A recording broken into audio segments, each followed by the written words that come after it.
With 2 weeks to go until She-Hulk Attorney at Law's first episode drops, I think it's time to look at the footage we've seen and see if we can't come up with a few predictions. Hello, I'm Ollamh, and welcome to Geek Trivia, Theory Edition. Running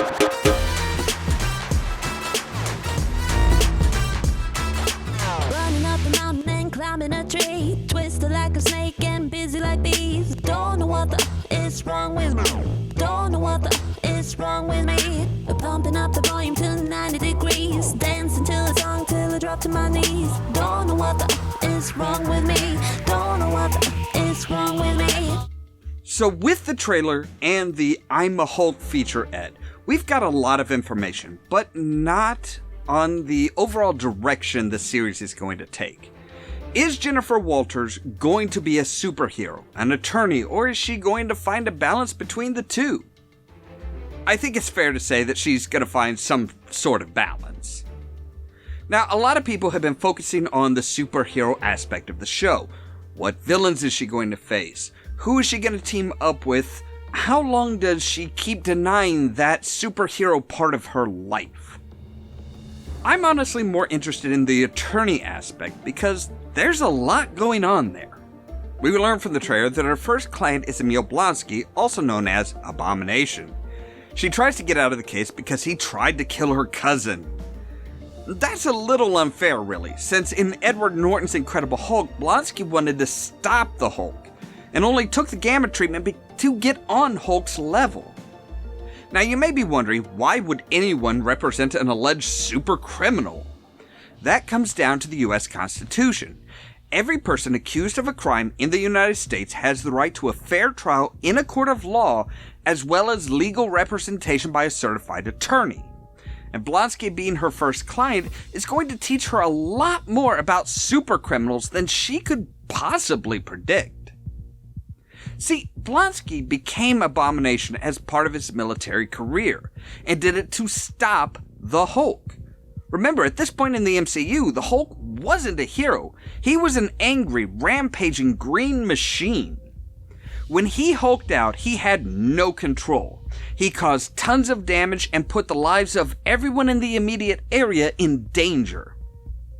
Since the showdown between Blonksy and Banner, the latter has learned to control his Hulk form and even merge the brains and the bronze.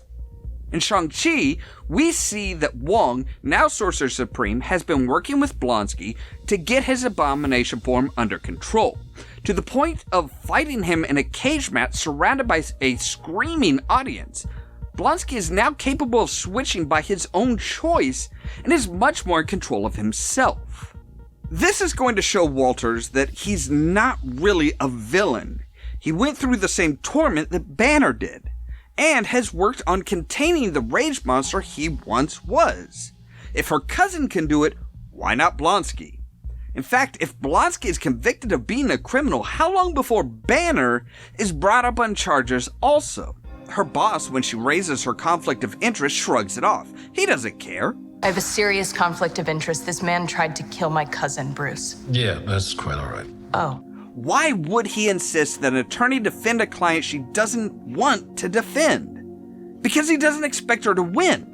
He wants her to throw the case. Blonksy is already guilty in the public court of opinion, but he has to have representation or he can be freed due to a mistrial. This is the point where Matt Murdock comes in. He knows the need for being an effective defense attorney as well as a superhero. I think Murdock is going to help her find the balance between the two parts of her life, defend them properly in court, and if they continue to break the laws, bust them as a superhero, but make sure you provide evidence that they are guilty. I know it's going to be much more difficult for her since she can't just put on a suit and hide her face like Daredevil, but it doesn't mean that she can slack on either side of the coin. To keep her authorization to practice law, she has to defend her clients, but that doesn't mean she can't stop them from breaking the law later.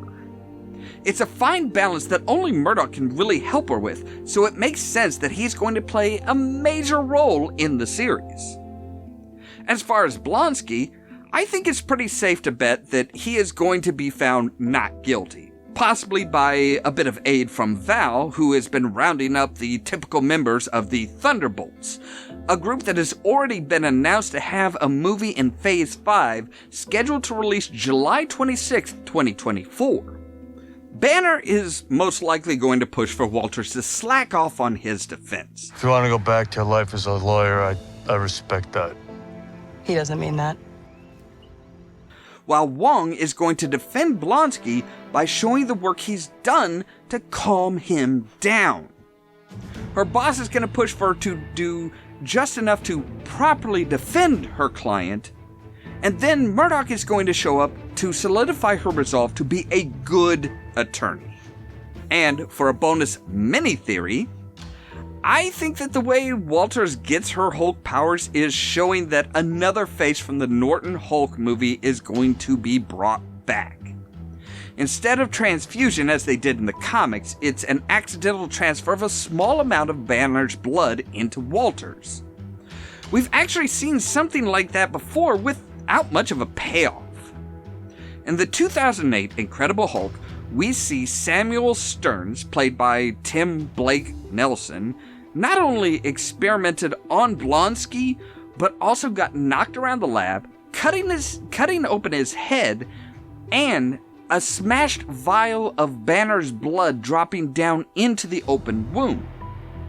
At the time, many Hulk fans were excited because this would have given us the leader, but it was never really expanded upon. I mean, they did cover it a bit in the tie-in comics, but nothing solid.